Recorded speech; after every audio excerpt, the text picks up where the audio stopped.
2006, Proposition 209 eliminated affirmative action programs in all state-affiliated organizations. 12 years later, marchers petitioned to eliminate the SAT in an effort to increase minority student enrollment in public universities. The Coalition to Defend Affirmative Action, Integration, and Immigrants' Rights and Fight for Equality by Any Means Necessary, or BAM, co-sponsored a rally with the Graduate Assembly on March 13th. The rally, which was mostly attended by Berkeley and Oakland high school students, supported increasing minority student enrollment, eliminating the SAT, and pushing forward the Boers proposal.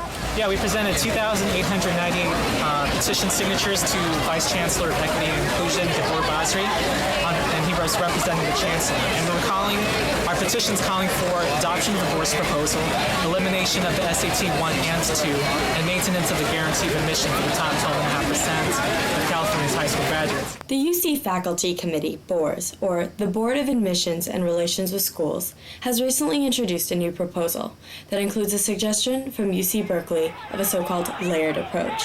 This includes, quote, retaining some form of a guarantee of admission above the 4% dictated by ELC, but below the top 12.5% that is in place now. It also includes a suggestion to eliminate the SAT 2 requirement. And so the way it works now is very unfair. There are 45% of California's high schools do not have enough open sections so that all students can take A through G courses. And you need to be prepared and geared up for UC's admission process starting in your freshman year of high school. In schools that have 1,000 students per counselor, there's not going to be that kind of preparation. And minority students are discriminated against or not prepared for the UC's admissions process. And so many of them don't do the A through G requirements. Many of them don't take the SAT 2s.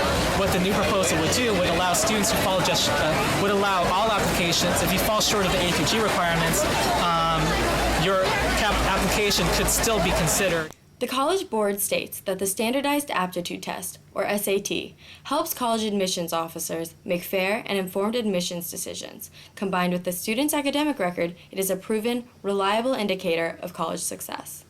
The purpose of the SAT doesn't really measure, like I don't know if you heard earlier, it doesn't really measure anything.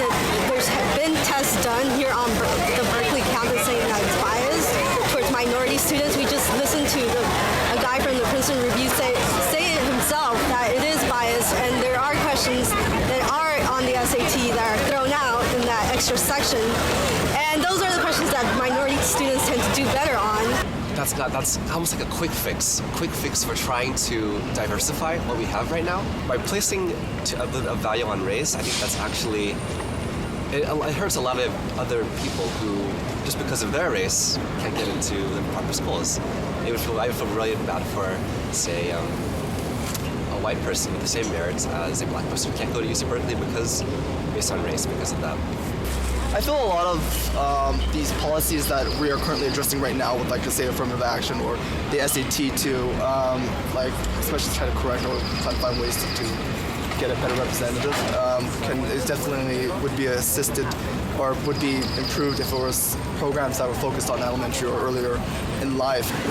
It's certainly true that race and ethnicity and economic background, social capital all affect how well students are prepared. We have very bad high schools, we have very good high schools, and those are strongly correlated with things like the economics of a particular community or even the race of a community. Our job is to look beyond that, to try and find good students regardless of where they come from. It would be a mistake to think that what we do here can change the fact that some of these high schools have many more resources than others. If they come here and they're prepared enough that they don't struggle, that they can really benefit, profit from, revel in 4 years here, those are the students we want to find. And you know, to be honest with you, we'll look for them anyway. We're not going to arbitrarily say, no, we won't look at that right. We're academics. We will do anything.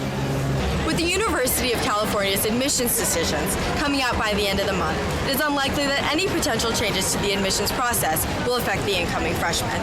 However, affirmative action might just take a front seat in November's presidential election. Reporting for CalTV, I'm Amanda Lowe.